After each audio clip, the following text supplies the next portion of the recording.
Memorial Day is not just a party or a long weekend. For some, it's the day the world stopped turning. Memorial Day is about one thing, honoring the dead who gave their lives so we could live freely. Today, we bring you the voice of someone who knows that cost far too well. When Staff Sgt. Bryan Black died in an ISIS ambush in Niger, he didn't just leave behind a flag. He left behind a wife, 2 sons, and a truth that needed to be told. Michelle Black is that wife, a widow turned warrior, and in this powerful episode, she takes us beyond the headlines and into the silence that follows after the knock at the door. This Memorial Day, don't just remember the fallen, hear their story. This Cracking Backs podcast with Gold Star family member Michelle Black. Well, everybody, we have Michelle Black on our show today. Michelle, thank you so much for coming on. A Gold Star family, this show is on Memorial Day. And so thank you so much for taking the time out and saying yes to being on our show. Well, I'm excited to be here. Thank you guys for having me.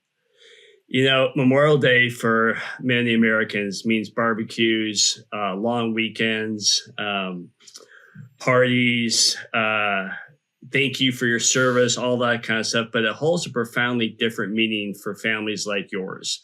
I don't even know if a lot of people even know what a Gold Star family is. And how has your understanding of Memorial Day changed since the loss of your husband, Bryan? And what do you wish most people would consider about this day compared to other days? So we've discussed this, I grew up in California, and my family, we were not military at all. We weren't anywhere near military. So we spent most of our Memorial Days going out to either the beach, or we'd go out to the river and we'd do some, water skiing. And I mean, that was us, When Bryan was killed, it completely changed. I tell people I'm a Gold Star spouse, and they congratulate me because they think that means that I won some sort of prize for best spouse. They don't realize that it's because my husband was killed overseas by ISIS militants. It's pretty incredible. Not long ago, I was at an event for one of my, it was a local Memorial Day event, and we had a local politician speak, and the whole thing was about veterans. And Memorial Day has nothing to do with Veterans Day. Veterans have their own day. It's in November. It's November 11th. And veterans get a lot of recognition, and I think that's great. I think they need that, and I think Veterans Day has its appropriate day. But even veterans get frustrated when Memorial Day comes around and all this attention is brought back to veterans, because these veterans lost friends too. Memorial Day is for the fallen. It's for those who gave their lives in service to their country. It's a day to remember those who were killed, basically so that we can live free. And for me and my kids, it's a day that we remember Bryan. We remember their dad, who was taken too soon. Bryan was a Green Beret. He was working overseas, and his team was ambushed by ISIS militants. And so every Memorial Day, we remember him. We remember the 3 teammates that died with him. I'm in constant contact with the surviving teammates. And so we reach out to each other to support each other on that day and to remember our friends that were killed, not just Bryan and not just Dustin and LaDavid and Jeremiah, but we remember other people that guys on his team have lost throughout the years. So I think people don't realize that when they think veterans on Memorial Day for their service, it's kind of a slap in the face, because they only remember the guys who survive on that day. And that's not what Memorial Day is for. A lot of times on Memorial Day, those of us who are left behind and feel somewhat forgotten, we're going to our husbands' graves. We're going to other friends' husbands' graves. We're going to run to remember. We'd go as a group to Wear Blue, Run to Remember. And me and all my widow friends would be there with our kids. And our kids would run for their dads. And me and my girlfriends would all walk and stop at each of our spouses' flags and take pictures and say something nice about him. That's what Memorial Day is about. And, I think people think it has to be one extreme or the other. I think Gold Star families, of course, that's what we do all day. That's what we do all weekend as we go through the Memorial Day weekend. But I don't think you have to choose either or. I'm all about, hey, go to the river, have a great time, but take a minute, learn somebody's name, learn their story, lift up a glass and say, this is to Staff Sgt. Bryan Black. Thank you for our freedom. That's who you thank. You thank the person who gave his life for your freedom. And that's how I see it. So since it's Memorial Day, let's talk about Bryan Black and let's celebrate life a little bit before we talk about loss. That's what Memorial Day is. Let's hold that glass up and let's celebrate the life of Bryan Black. Can you take us back to those mammoth ski trips or those mammoth ski slopes or those small little pubs underground? The ones we're talking about with the pool tables, and let's take us back to those backpacking trips. Let's take us back to the church retreats. Let's take us back to all that. And when you first met Bryan, what was about him that immediately grabbed your attention? He was big and didn't fit in, and seemed a little awkward. If you imagine any ski crowd or, back in the 90s, kind of the grunge snowboarding kid thing that was new. Bryan didn't fit into any of it. He walked into my church. That was the first time I saw him. And he was wearing a sweater, with like a turtleneck sweater with like a print on it and tight jeans. And his neck was about as big around as my leg. And he looked like a giant wrestler, like just the jawline. And he was 6'2", probably 230, solid muscle, and looked like he should have a couple black eyes. His teeth had clearly been hit and knocked around. And I just went, this guy kind of looks like Shrek. What is his deal? And he used to joke that he looked like Shrek, No. and that he had layers. And I was like, that's nice. God, that's great. And he used to like to play like he was really, really dumb because he looked like a big dumb animal. And people would tease him about it, and people would treat him like he was an idiot. And he'd play along. But he was one of the most brilliant people I'd ever met. So that's when I met him, was at the back of church, and he was dating one of my friends from work. I was a snowboard instructor, and I found out he was dating this gal Shannon, and Shannon was a little off, a little crazy. And I thought, well, I guess that fits, So I remember I broke my leg that year snowboarding, broke my foot. I had something going on, and I was on crutches, and we had this end of year party, And I mean, mammoth parties, it was crazy. Kids going into the bathroom, snorting coke and whatever. And I'm just sitting out there thinking, why am I here? It's mammoth. It's insane. And so I'm just like, I hardly drink. I drink a little bit. So I'm like, I'll grab a beer or something. And I look over and I see Shannon, and she's got this long blonde, fake blonde hair, and she's swinging it around. She's up on the bar, and I'm thinking, oh, where's Bryan? I look over and he's hanging out, just drinking. And I was like, well, I can avoid, all these guys are coming out of the bathroom high and hitting on me. And I'm like, I'm on crutches. I'm not going to go join you and dance. No. So I go over to Bryan. I'm like, what are you doing? And so he's like, sit down. Here's a beer. And I'm like, that's Shannon's beer. He's like, she hasn't opened it. She's busy. She won't notice. So that's kind of how we started talking, is just that, And I was like, oh, at least he's fun. And the night flew by. I just thought he was nuts before then.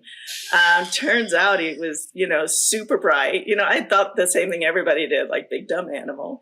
And so I started talking to him. The guy's brilliant.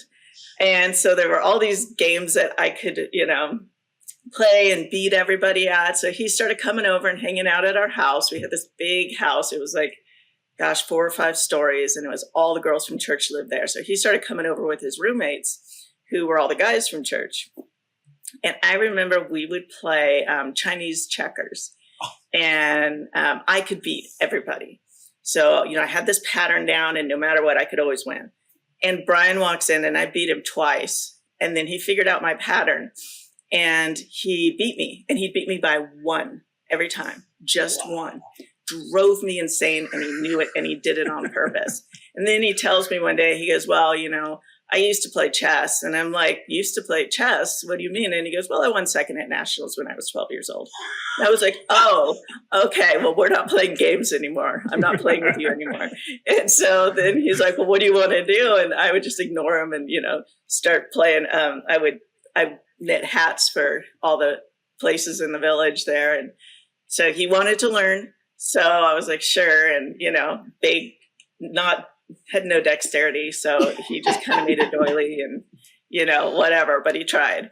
And so I think he was just doing it to try and spend time with me. And so, anyway, it kind of changed over into the summer. We started doing a lot of hiking. Mammoth is just all these 10, 12,000 foot peaks. And, I was just planning on, I thought we were just friends. So I'm planning trips and he keeps going, oh, I want to go. Oh, I want to go. So we'd go after work with headlamps and hike up into the mountains. And we'd take a few people, but people started dropping out. It was like way too cold at night or something. There was always some reason people were dropping out. So next thing you know, it's just me and him, and everyone's like, oh, you can't do that. That's inappropriate. And I'm like, I'm 25 years old. Like, if anything inappropriate is going to happen, it's not going to be up in the woods. Like, it's going to be every other day of the week when I'm warm and not miserable. But okay. So we're like, come on. So we're hiking up into the woods. And then one day he just turns, and is basically like, this is it for me. And well, it wasn't then. Actually, that was another day. So initially he was like, we got into this argument in the church parking lot one day because he told everybody that I was dating him. And I was like, why would you tell them that? I'm not your girlfriend. And he tried calling me his girlfriend. And he goes, well, we hang out every day and we do this and we do that. And we don't have enough money to actually go out on dates, but we eat every meal together. He made this whole argument that was so frustrating that I couldn't really argue back. So then it was more of a hammering out the details, like who was technically accurate. And I was technically accurate because we hadn't had a discussion. So I couldn't be his girlfriend if he hadn't told me I was his girlfriend. So technically we weren't dating until I decided that we were dating. And so we were dating from the moment in the parking lot when he told me we were dating, and I agreed to it. Yeah. And so that way I technically won. And so, oh my God, that is great. Yeah. So it was like a battle of the wills, battle of the intellect. Who's going to win here? And so then, gosh, it must have only been a few weeks or months later, we were out hiking again. And he basically was just like, I think we should get married. And we both agreed that, yeah, that was that made sense. Whoa. Back up a minute. Back up. When was the first kiss? It was on that trip too. Oh, yeah? Yeah, because it was long after we decided we were technically dating. It must have been the next week. It wasn't long. It's just we finally realized it didn't happen in the parking lot when you guys decided? No, it was just this argument. And I was so frustrated still. I was like, well, I'm getting in my car. I'll see you at your house. That kind of you're done here. Then we get back to his house, and of course, it's all his roommates. And we're we're not starting rumors here, churches. So that it was let's plan for our next hike, or we had already planned it or something. I don't know, but it wasn't much later. We went on that hike, and that's when it was all right, because you're working so much, especially to be able to afford to live in Mammoth. I must have had 3 or 4 jobs. He had 2 probably. I mean, he was playing online poker for a living, but he was trying to have an honest job by going to some construction site every day and working there. But he made more money at poker. He didn't really need the second job. So he gave up knitting. He wasn't. No, he decided not to pursue that. He realized I had the corner on the market there. Yeah. Michelle, Bryan wasn't, continue this path of memory. Bryan wasn't just a soldier. He was also an athlete. You just mentioned he was a chess champion, a stock analyst. I mean, he was creating an app for picking stocks, and he was a linguistic. So could you share a favorite story that really captures who Bryan was, not just as a Green Beret, but as a husband and a father of your 2 boys? Oh my gosh. There's just so many. How do I tell one story that encapsulates all of it? It's, he would come home and I would find him. There were a couple places I would find him. I would find him either out, and it was before the kids would get home from school. He'd be out in the backyard smoking a cigar with all of his coloring things, and he'd be working on A&P books, like coloring in the whatever they are, anatomy and physiology, whatever, tracing the. I'm not science, I didn't know science classes or whatever, but he was all about it. So he was really into medicine, really into all of that. So because he was a Green Beret, 18 Delta medical sergeant, which are they're super highly trained. So he would his rotations got to be going into hospitals like in Richmond, Virginia, working in the burn unit and working in the ER, helping with gunshot wound victims. He was highly trained on gunshot wounds, and so I would find him in the backyard smoking his cigar. He would be starting off some meat that he's smoking in his Weber smoker, and he would be coloring. And the boys would come out and join him, and he'd go through it with Isaac. Isaac's really, my youngest, super interested in all of that stuff. So he wants to be in the medical field. And he started, talking about that when he was 6 or 7 years old. So he'd get out his little body, books and read those. And he wanted real live pictures of sections of the heart and things. And so that was Bryan and Isaac out there, and Zeke was like a wild animal. I don't know. He was crazy. So, so if Zeke started doing his thing, he was always in trouble for something, and so it was, okay, that's it. We're both working today, and Zeke would get home and be in trouble, and we're carrying rocks up and down the yard until you're done, and you're never going to do this again, so it was, we're going to carry boulders. We're going to carry this, and the kids, oh my gosh, it's horrible. And, you're going to call your teacher name again. No, I swear. So, okay, it's handled. That was, but then other days he's, because he was he did MMA. I remember when we first met, he told me he was a cage fighter. I didn't know what that was. I thought it meant that you swung in cages above a club and fought people. And I was like, why are you telling me that? Like, you're bragging. Like, that's so disturbing. I told him he shouldn't tell people that. Oh my God. Yeah, it turns out he was into MMA.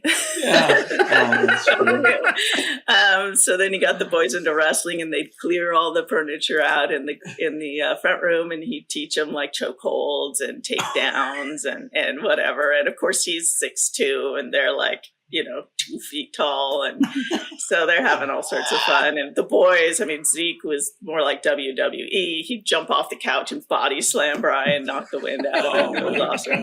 And then, of course, he'd involve like his big dump trucks, Oh, no. So, yeah, it was intense, but Bryan was a good sport. So I have to laugh at the fact that you described earlier on that smoking a cigar, cooking on the barbecue and the Weber grill, and coloring. And I had this picture of a guy just coloring outside the lines and inside the line. It just two completely different characteristics. And that is, but obviously it was a lot more technical coloring than just a coloring book. Yeah. No, he's like, if I can get as much studying done and enjoy it and do the things I like to do and do some things that I want to learn. He was like, it was like multitasking on a whole different level. So that was just one of the things he would do, or he one time went out and outlined a book he was going to write, which he never got around to because that was right before his last deployment. And then, he wanted to learn to woodwork. So then he got all this woodworking gear, built me a whole built-in closet. Wow. It was always something, and then when he was really bored, he'd go upstairs and play chess and just basically get into fights on the chessboards, calling people names. And do you remember this one, chess event we were all at in, 1996? You remember the apple juice tasted funny, and I was like, oh my gosh, you're harassing people. You're going to get kicked off. And he'd make up his names. His names were always Uranus or something totally inappropriate. And he got kicked off the chessboard all the time. And I was like, this is ridiculous, but it's how he entertained himself, Because he was a teenager when he was doing a lot of the different chess events. Yeah. And him and his buddies, of course, are bored, and no one suspects the teenagers pulling pranks on everybody, So right. Yeah, he'd be like, got a stink bomb and like threw it as we walked by, and like nobody suspects. I mean, just dumb stuff that I'm like, wow. And then he's getting on these chessboards and he's like, I remember you from, Philadelphia in 1994. And I'm like, oh my gosh, really? No. Yeah. Oh my gosh, that is so fantastic. Yeah. Or he'd get on Plants versus Zombies, the kids' game, Right. and he would ambush little kids all night and laugh.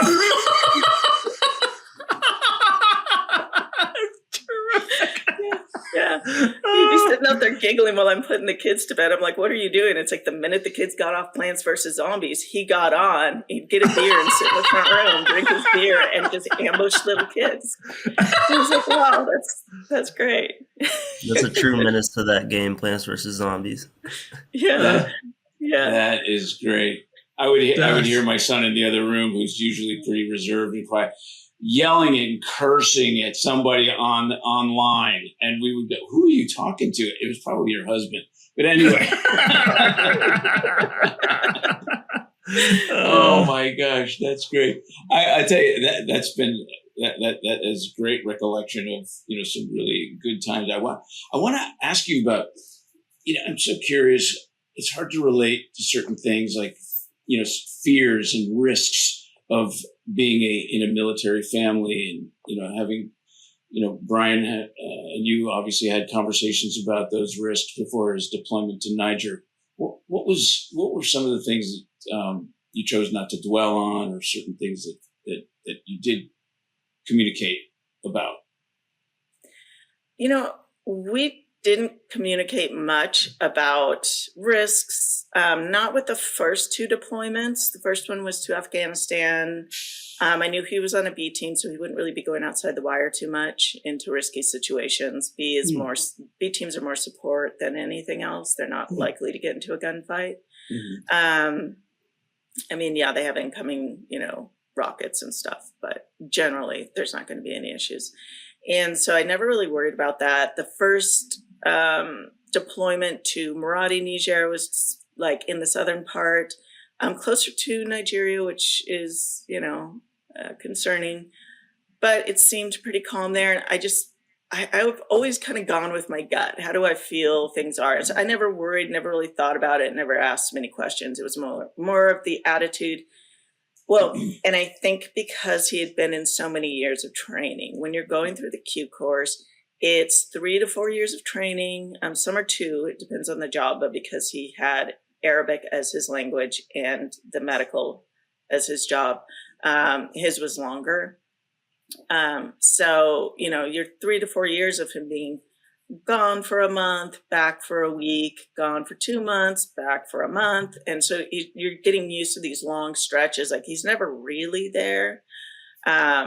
And so even when he's there, he's working so much and doing so much training, even on base, that he's gone at 2, 3 in the morning, getting home anywhere between 2 in the afternoon and 6 o'clock at night. So it's a really unpredictable schedule. So you just get used to they're gone unless they're here. So unless they're getting their month off or whatever, they're gone. And so by the time he was deploying, it's just you get used to this kind of mentality where you separate things out. If they're gone, you can almost make it so that they don't exist until they're coming back, so that you don't constantly worry and you're not constantly thinking about them. Because if you do, that's where the problem comes in. So you have to get really good at just, they're gone, they're not, they don't exist. And then, okay, I might get a phone call tonight. And you keep track in your mind if it's been too long since you heard from them. So like with the first deployment, he said, I don't know when you'll hear from me, which told me it could be up to 2 months before he can call me. So I just go, I don't think about it until I hear from him the first time. And then once I hear from him, then he says, okay, you will hear from me, once a week, 1 to 2 times a week, maybe. Okay. So then I can separate out when it's going to be too long and when, you know what I mean? So you get used to like how long till you actually have a worry in your head. And then you go, okay, so I'm worried today, which means if I don't hear from him within 36 hours, then I'm really concerned. So that's kind of how you play that game.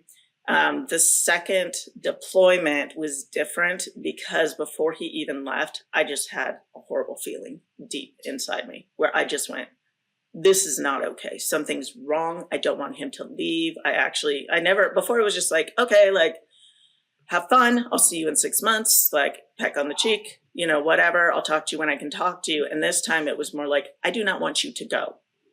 And you could tell he was kind of doing the same thing. Like he was hesitating and it just felt bigger.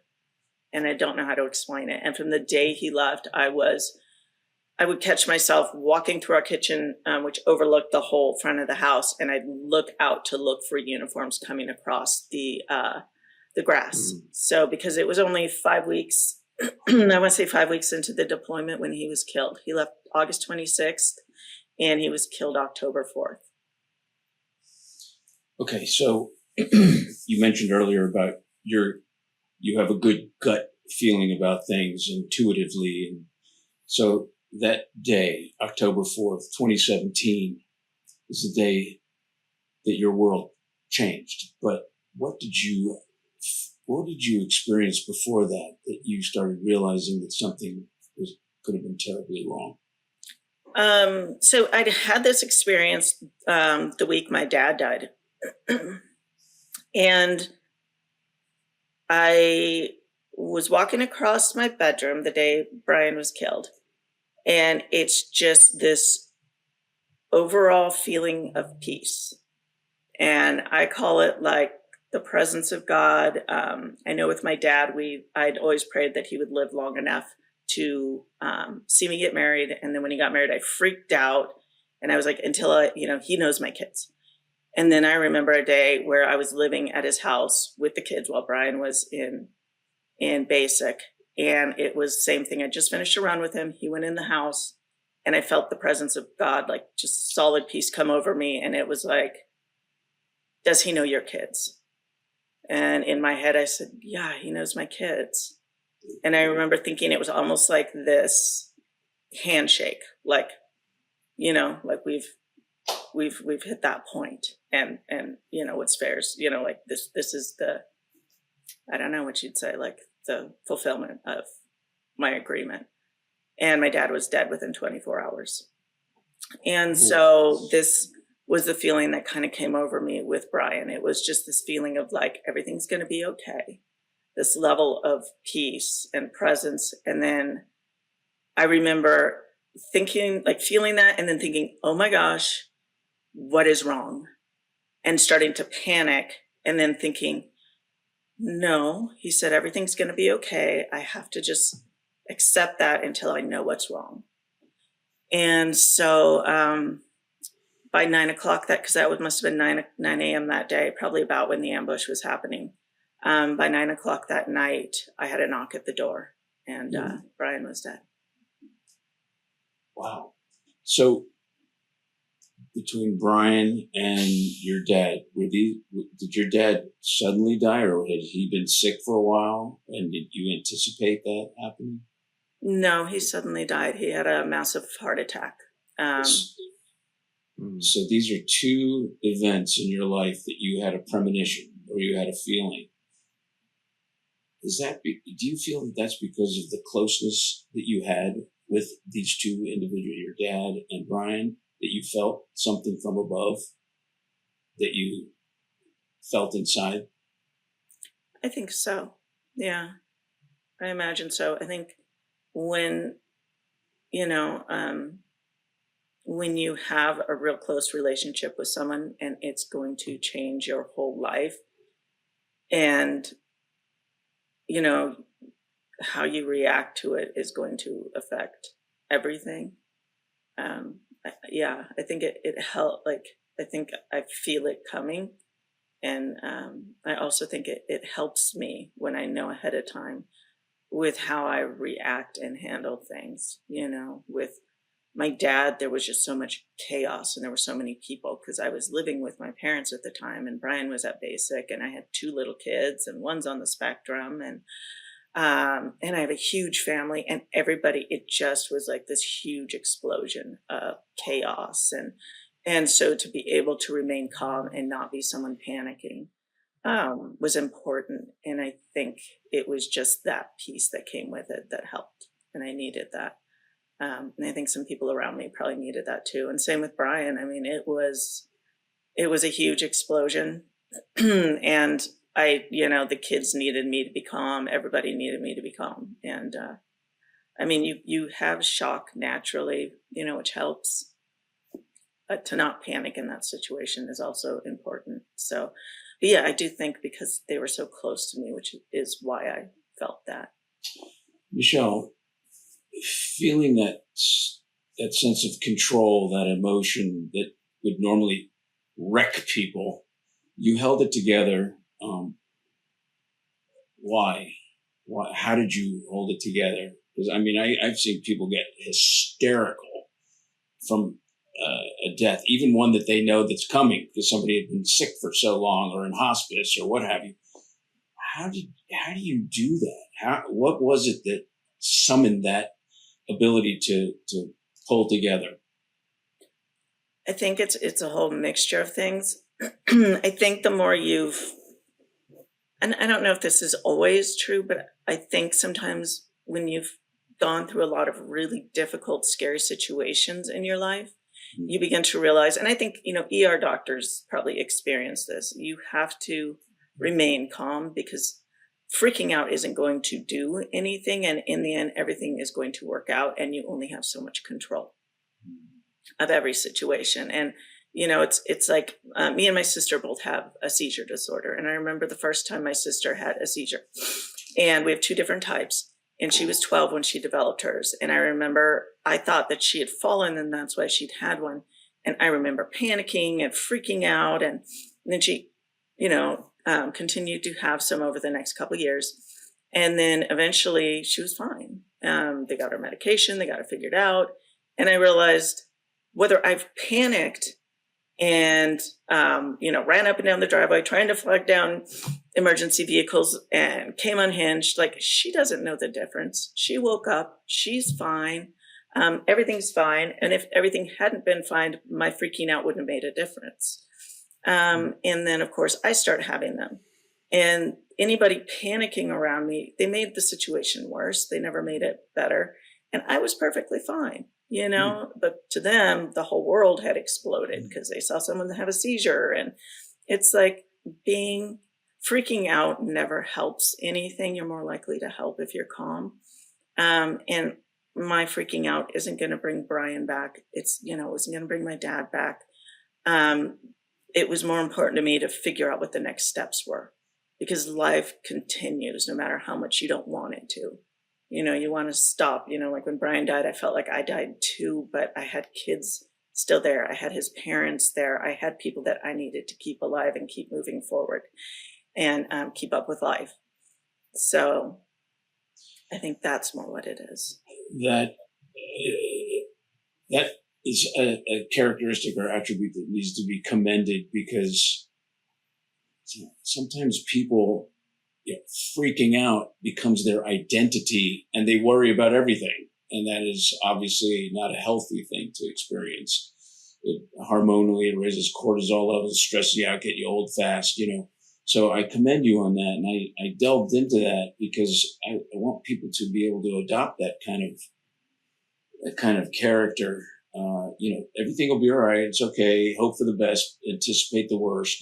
Just be okay with it. So I appreciate you sharing that.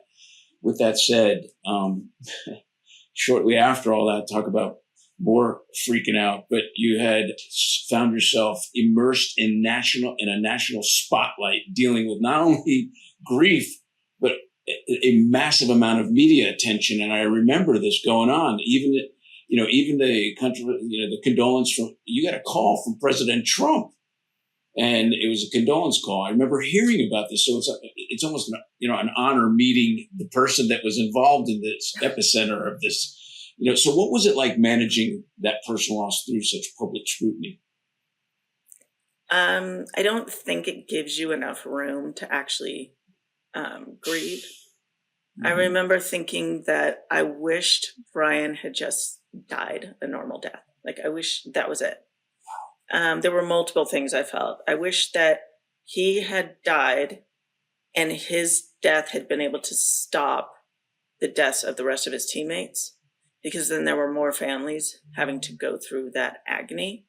And I thought, what if he had been able to, with his death, with his sacrifice, stop everybody else in that group from dying? Like that would be okay. I'd be okay with that. But then I also thought, I wish he would have just like died. It would have been so much easier if he had just, it'd been a standard military death. Like maybe he just gotten shot or killed in a rollover accident, or not that that's standard, but it wouldn't have brought media attention. But unfortunately, I think when there's any sort of military incident and you've got Trump in office, there's just such a polarizing effect that you're going to get one group who wants you to say one thing and one group who wants you to say the other thing. And if you just speak the truth, you're going to piss everybody off. And, like there's no good way to handle it, unfortunately. And so it became overwhelming because everybody wanted to turn my husband's incident into Trump's fault, right? Because it's the largest loss of American life on the continent of Africa since Black Hawk Down. And Trump just gets into office and it's like, look, right here, he's already screwing up the military. But the reality is that he wouldn't know what a Green Beret team of my husband's type is doing in the middle of nowhere, Africa on an average Wednesday. So because there are so many operations going on, we had at the time, I think over 800 special operations troops on the continent, working in different areas, whether it was Chad, whether it was Niger, whether it was Nigeria, whether, all over Syria and whatever. And you just don't hear about it. They're doing, if we're partners or allies with a African country and they say, hey, we want you to help us come in, or we want you to come in and help us combat ISIS and help us train some of our troops. That's why we were there. It was a by, with, and through mission. So we are there training their troops so they can defend their own borders. They were in there in a training capacity. It was supposed to be a training mission. They weren't there at war like Americans typically think, or like the media tries to sell it. And so the minute something like this happens, because of course ISIS is like, hey, we got some Americans, let's kill them. This has nothing to do with war, or it wasn't a combat zone. It's just wrong place, wrong time. And of course, that's not going to be a mission that Trump knows about, because we're just over there training, the Nigerian people for basically as a favor to our partner. And so, unfortunately, that's not how it's sold in the media. That's not how people see it. And so it instantly turned into, this is Trump's fault and your husband died because of him. And what are you doing in foreign nations trying to kill their people? And it's like, we're just trying to train their troops. We really aren't doing much there. It's not that interesting, I remember that clearly. And, we've all grown to doubt the media and social media, regular mainstream media. But for you, it was extraordinary that you started questioning the official military narrative. How did that happen in regards to Bryan's team in Niger, and what made you wonder, wait a minute, something that, again, your gut is taking place here. What was that feeling you had that something wasn't matching up? I think one of the first things that really got me questioning was, it wasn't long after the whole incident, we had they always do these, what would you call them, like unit memorials. So there's when somebody dies in the military, there's 100,000 memorials. So there's all sorts of versions. There's a unit memorial that the unit puts on, and all the guys are there finally back from Niger. And so they come to the after party at one of the bars, and I'm talking to them, and, I ask them a couple questions, and they're like, oh, we can't really, we were told not to speak to the families. And I was like, what? And they're like, we can talk to you. We just can't talk to you about the incident. And I was like, why? And they said, well, there's an official investigation going on. So they told us that we shouldn't say anything until it's over. Oh, and this is probably mid to end of October. And I said, okay, well, fair enough. Like, you guys aren't allowed to talk about the incident. But then in January and February, there started to be media reports that, what do they always say? There have been anonymous comments from those within the investigation, basically leaking, saying that this team had acted like a bunch of cowboys and, things like this, like they were seeking after a terrorist and trying to chase him down and, basically just, acting like a bunch of cowboys. And anybody who knows Green Berets and the level to their training, it's just, they train for an extra 4 years at least. They have probably over $1 million worth of training poured into them. They are analyzed before you can even get into the program. They're given a psychological evaluation. They are given mental evaluations. Their mental acuity has to be through the roof. So they're some of the most brilliant and highly trained and psychologically, maybe not stable, but they know that these guys don't go rogue. So they're not like, your normal soldier. They know what their career looks like. They've worked hard for it and they're not going to risk it. It's certainly not a whole team. You might get one guy who decides he's a cowboy and everyone's just going to let him run off into the desert and kill his own career. They're not going to go with him. So the idea that there was a whole team of cowboys going rogue Green Berets is beyond ridiculous. As far as my husband went, the minute I heard rogue and cowboy, my husband was the biggest dork you ever met. The guy is not a cowboy. He'd have been the guy going, "You guys are dumb. I'm going back to base." That's Bryan. Like, you guys are stupid. He'd insult everybody and just walk back to base. He wouldn't care. So yeah, he's not the rogue guy. You would, no. So the minute I heard that, that was the number one red flag to me by then. Cause I thought, okay, the guys can't talk to us, but somebody's talking to the media. And if it's an anonymous source, either they're completely illegitimate or they are one of the officers or somebody higher up the chain who feels free to talk without any repercussions. That was my thought. And then about 2 months later, I read a newspaper article talking about an officer who was involved in all the video teleconferences and final decisions made on the ground. And it happened to be the same officer had come to my house right after the incident and said, we don't have any idea what's going on. It was a standard mission. We'll let you know as we figure out what's going on. And then, him and his wife had hung out and comforted me at these memorial events. Their kids had played with my kids. And I thought, this man came to my home, lied to me, and tried to be the good guy. And I've heard nothing good about him from everyday soldiers. And now I'm reading that he was part of making the decisions at the highest level because he's a group commander, which means he's one of the main commanders over all of 3rd Group, which is everybody who's operating out of Bragg as a Green Beret, which is a huge, huge position. So he's lying to me, and now come to find out he was the decision maker for that incident. So he knows there wasn't just one standard mission. This was a very, very not standard mission. Mm. What have you learned since this time? What have you learned since up to this day? Especially of Memorial Day, of what these guys went through. What have you learned about that day since? What I've learned is that they were basically abandoned by their own leadership in the country once they were just throughout it. So from the very beginning, they pushed back against the mission. They didn't want to do it. Then they were turned around on their way home and told to go further. And they once again said, we can't do this on our own. We need a second team. And those higher up the chain said, yeah, we agree, actually. So they brought in a second team. They headed up to the second mission, and the second team got canceled due to weather. So then they said, well, we request to return to base.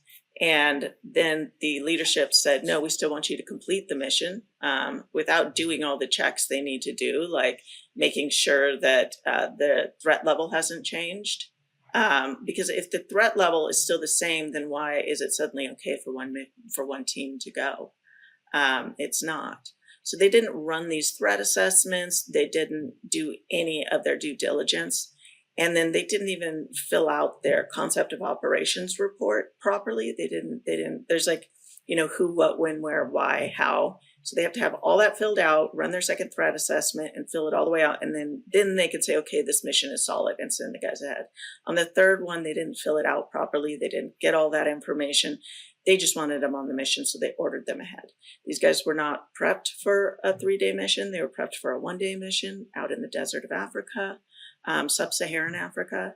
And they were going up to the most dangerous part of the country, up near the Mali border, which is a hotbed of terrorism. And they were followed for a while and then attacked. And once they were attacked, there was so little air support in the country, which my husband had actually told him there's an issue in Africa with medevac times being 6 to 8 hours. AFRICOM had said that it was 2 to 4 hours it was around 4 hours. And my husband said, no, it's 6 to 8. And that means that if we have a serious issue on the ground, that person's more likely to die, to bleed out, than survive their injury. And basically he was ignored. And this was the summer before he deployed, and nothing ever changed. Everyone had asked for increased, better vehicles. Our vehicles would get stuck in the dirt all the time. Our biggest issue were vehicle rollovers. And this had been an issue for years. AFRICOM never addressed it until after my husband's incident, when it blew up in the media. And then once the guys were on the ground, they were overwhelmed by 200 militants to a 10-man team, 11-man team. And all of their, which is typical, all of their partner forces freaked out and ditched them, took off. And so it left those men fighting by themselves. And then the closest air support was the French over in over in, I always say it wrong. It's like Ouagadougou or something like that. But so they were over there. So it took them a little while, or Burkina Faso. So they had to come in with fast movers, and then it became a nightmare of the guys by then had lost all their trucks. They're an hour into the fight. They're being hunted through the little bit of like marshy forest there was. And so they were on foot being hunted by terrorists. And the only thing that stopped them from being murdered or killed were a bunch of fast movers from Burkina Faso. French flew over about an hour into the fight as the guys came face to face with a bunch of terrorists. Wow. And then it took another 4 hours to get anybody to come in and actually pick them up. So they laid on the ground in that area hiding for the next 4 hours because their communications were so bad that their radio would go up to a drone in the sky that went to a guy in Ohio, who then had to call to the base in Niamey. Everything had to be translated to everybody because they're working with the French. And basically, by the time they got a bird to land, at first it was like a standoff because the French wouldn't let the Americans on who weren't injured. They were like, we're here to only pick up the injured. I mean, it turned into an absolute nightmare. And so, and then on top of it, and the guys still didn't know who was alive, who was dead. They hadn't seen Bryan or his whole truck. It was pretty crazy. Listening to this, I think people on Memorial Day you'll get some protesters. And I always feel that you're not allowed to protest unless you've actually put boots on the ground, but you have these people out there that really don't know what it takes to be in a country of free, to have conversations, right? So what being in the mix of it, what message how do we get this message out to what these are human beings. They're trained, but they're still human beings. They're fighting for our country. What's your message to the person who's never served, never had a family served, yet they're the ones on Twitter, on Facebook, or on the street corner? What's your message to try and get the empathy that you understand so well? People who've never sacrificed anything, they won't understand empathy. the people who, there's such a small percentage who sacrifice constantly. Those who do have empathy and get it and listen and haven't served, they've already been reached. Most of those people, they're not willing to. They would never be willing to sacrifice. For instance, Bryan was killed. And when I look back and I see what he did, there's a 45-minute video of the actual incident. And it shows the other team, like the whole team getting ready to leave. And Jeremiah goes up to Bryan and says, Bryan, what do we do? And Bryan's the head of the truck because he's the highest ranked and been on the team the longest of Green Berets. And Bryan says, we need to stay. So that team, those 3 guys chose to stay behind. Nobody ever talks about that. They chose to stay behind. Bryan had gotten his Ranger tab. He was an expert on tactics, and he understood that they were being overwhelmed. And the best way to get those guys out of there was to draw all the fire on themselves. So he motioned for Dustin to move the truck into a blocking position, and Bryan proceeded to expose himself over and over to enemy fire. And basically they drew all the fire on themselves. And then at one point, Jeremiah got hit by exploding glass, went down. Bryan thought he had been shot. So Bryan exposed himself again to try and save Jeremiah. And that's when he got hit and went down. Then Jeremiah ran out, exposing himself, trying to drag Bryan back, and that's kind of how it unfolded. And by then Dustin got out, grabbed Bryan, they drag him back, try to revive him, but he was dead the minute the bullet hit him in the head. And then the whole force overwhelmed their vehicle. So that is sacrifice. They all chose to stay behind and expose themselves multiple times in an effort to get the rest of the team out first. And then they were going to try and make their escape. But that was their choice. And my children know the story. And, all of them, all of their families know the story. They saw that video. And yet my 18-year-old just went and joined the Marines. And that is a decision that it was a whole family decision, because he wants to do what his dad did. He wants to be who his dad was. So sacrifice and service it's a mentality. It's a family business. There's no money in it, but you understand,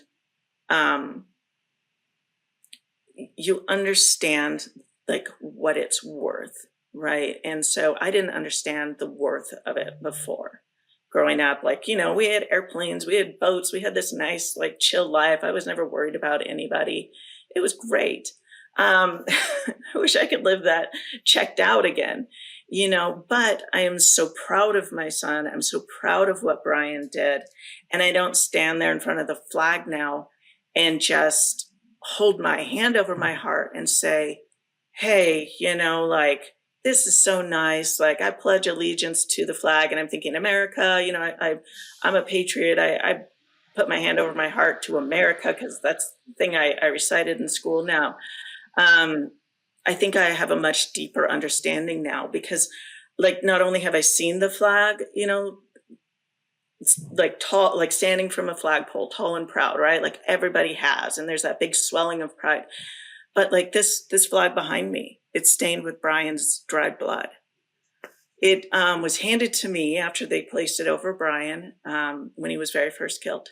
And his teammate kept it and handed it to me and said, was I okay with keeping it?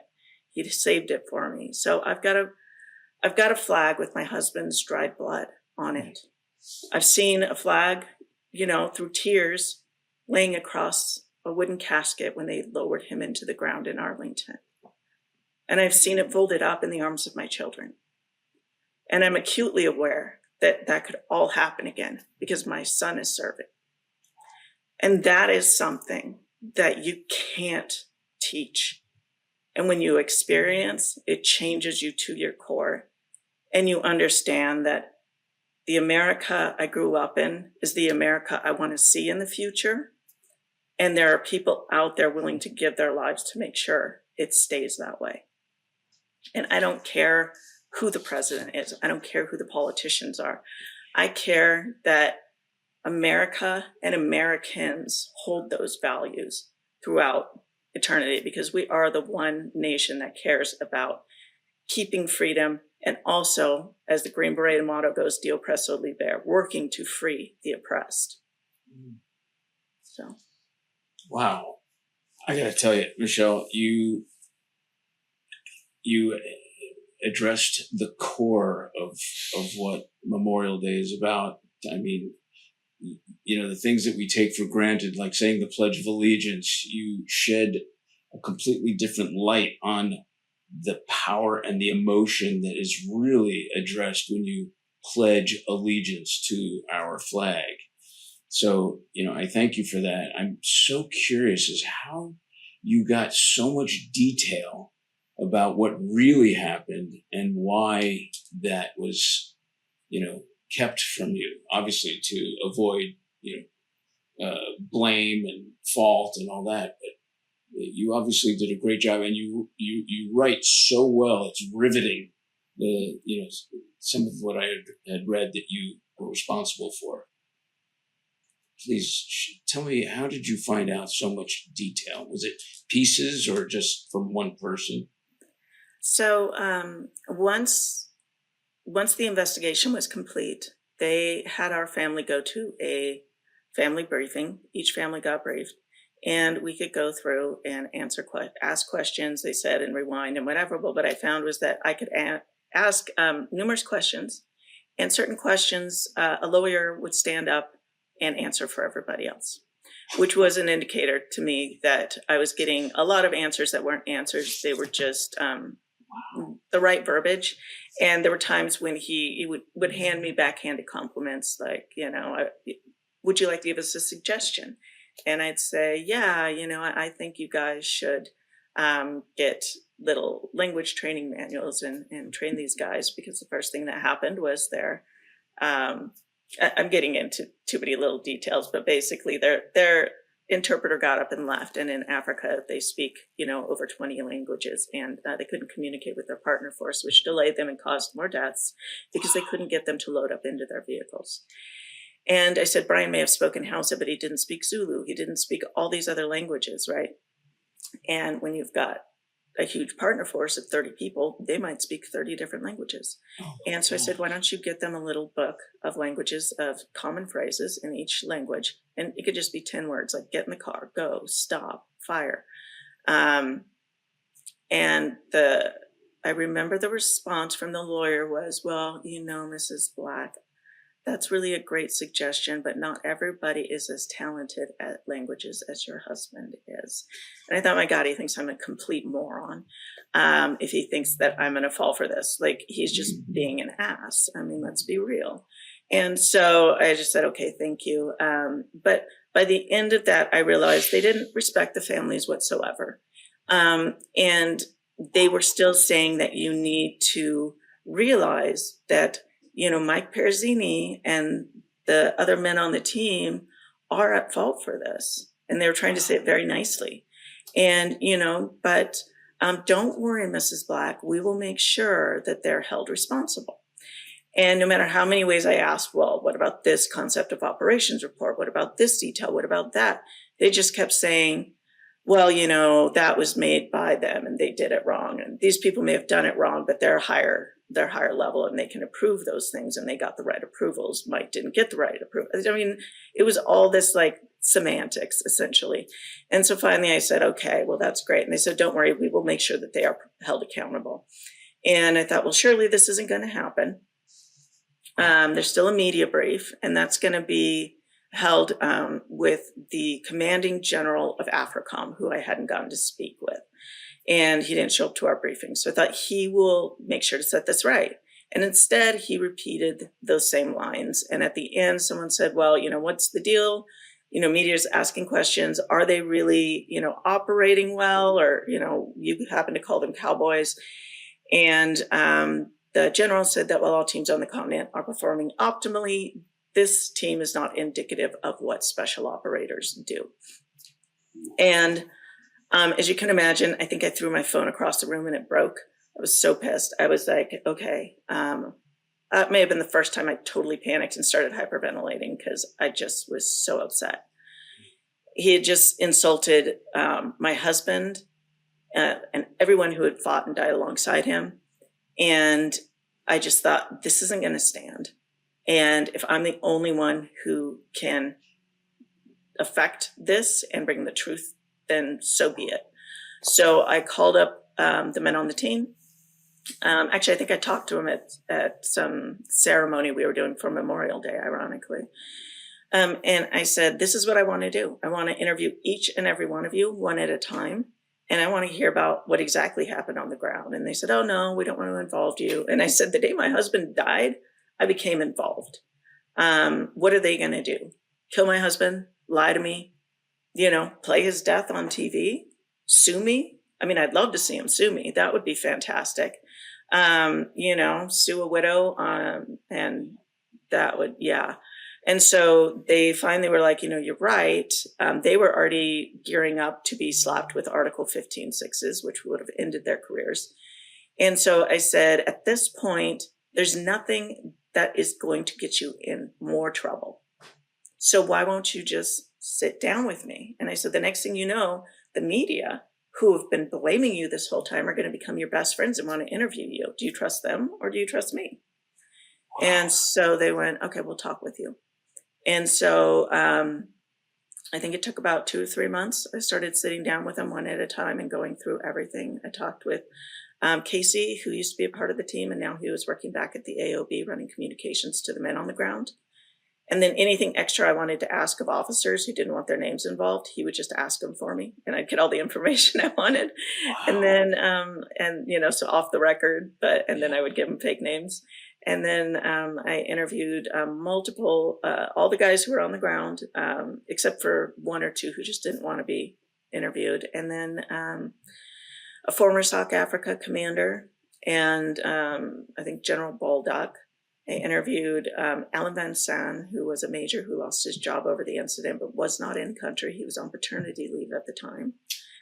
And then I interviewed, I just interviewed multiple people who, were officers and just anyone who would talk to me. So, but the most detail I got was from the guys on the ground that day. Wow. Whew. You wrote you keep using the word sacrifice, and that turned out to be the title of your book, which I'm going to be reading again on Memorial Day because I think it's a good way of reminding me what goes on. It was so fabulously written. It was so powerful. It was so personal. Did you write this to get the message out or of a cathartic healing for yourself? I think initially it started as the only way to combat all the lies and bring the truth to light, because I thought writing is permanent. Once something's in book form, it's forever. And the only way to fight it is to write another book or come out with some sort of show or whatever. So initially I wrote it just because I thought the truth needs to be written down. It needs to be out there, and good luck getting the media to listen to you at the time, And then it became cathartic the more I wrote. Initially when Bryan died, I just started journaling because I thought I'm going to write everything down because these, as I raise the kids, they need to know who their dad was, who they are, all of that and what went on. And it was cathartic. But once everything happened, I thought, wow, I've got this whole journal of what's happened over the last several months. And this will be a part of the book. So it was a mix of cathartic and, bringing the truth to light. Ooh. Michelle, I'm going to lighten things up a little bit. Like I mentioned earlier, we're going to wrap up the show with our rapid fire questions, still relevant to you and your emotions and everything, but we're going to make it a little more lighthearted. And if you're ready, I have 5 questions for you that I want to ask. Are you prepared to be quick on your feet with answers? I'm always pretty slow, but I'll try. Long and drawn out too. Right. It's all right. We'll hold up a white flag for you. Hold on just a second. Question number 1. If you could have dinner with any historical figure, who would it be? Oh, gosh. Oh, I think we got her, Terry. I think I would want to have dinner with maybe Eleanor Roosevelt, one of the president's wives. I think that'd be so interesting. How come? Because they've seen a lot of things. They've been in the background and they've seen the true side of things, Nice. not just the public side. And if enough time has passed, they might be willing to give me some details. Excellent. Excellent. Question number 2. This is a little more light and a little easier. What's a hobby or activity that always brings you joy? Hiking. Definitely Nice. hiking, or snowshoeing, or skiing. Yeah, really? Snowshoeing. I would have no idea about snowshoeing from South Florida. Yeah, you're in Florida. Yeah. Question number 3. What's one lesson from Bryan that you strive to pass on to your boys? You're never the smartest person in the room. Nice. Good. And question number 4 out of 5, we have, how do you and your boys honor Bryan's memory on that special Memorial Day? We talk about him a lot. The boys have always run with Wear Blue, Run to Remember, although they're not doing it this year, where they would run and pass his picture and, talk about their dad. So usually it's just a big talk about Bryan Day. I mean, we talk about him a lot anyway, but, a little extra on that day. So now that they're getting older, maybe a little shot of whiskey for them once they hit their 20s. Love it. They're probably open earlier, but. Oh, that's fantastic. All right, question number 5. And last, as a Gold Star widow, what's one thing that you wish people knew about Memorial Day? And this is a good way to end, because that's something that we're trying to get across. What do you think that would be? Just about Memorial Day. I think when people think about Memorial Day, they think one person, right? They think about the person who died, or they think about their spouse. But Memorial Day affects everybody in my family now. It affects Bryan's brother, both of his parents, his grandparents, his aunts, his uncles, his nieces, nephews, cousins. It's his death alone. My family, it affects my mom, my brother's siblings, nieces, all that. So one death on Memorial Day leaves 100 to 200 people in that family. You know what I mean? Yeah. Memorial Day means so much to so many more people each time someone dies. People who've never experienced it. At this point, I have, from a family who never served, I now have 2 nephews who joined the Air Force, a niece who joined the Air Force, and now my son who joined, the Marines. And then I've got another one who's trying to go, he's currently finishing up out at, the college, and he's going into special operations as an officer. Wow. So. Well, Bryan definitely left some a very positive influence. Obviously, he had leadership qualities that have left repercussions, and that's a beautiful thing. Thank you, Michelle, for being on the show. It's been an honor and a privilege, and I know that Dr. Terry, it means a lot to him to get that Memorial Day, the true message of what Memorial Day means. Thank you very much. I really appreciate you guys having me on. It's really been fun talking, and obviously I always love talking about Bryan, so any opportunity. But I do love sharing about Memorial Day too, because a lot of people just don't get the big picture, and I mean, like I said, I'm guilty of that back when I was younger. So So thank you so much, and God bless you. Thank you. thank you. Thank you for listening to today's episode of the Crackin' Backs podcast. We hope you enjoyed it. Make sure you follow us on Instagram at Crackin' Backs Podcast. Catch new episodes every Monday. See you next time.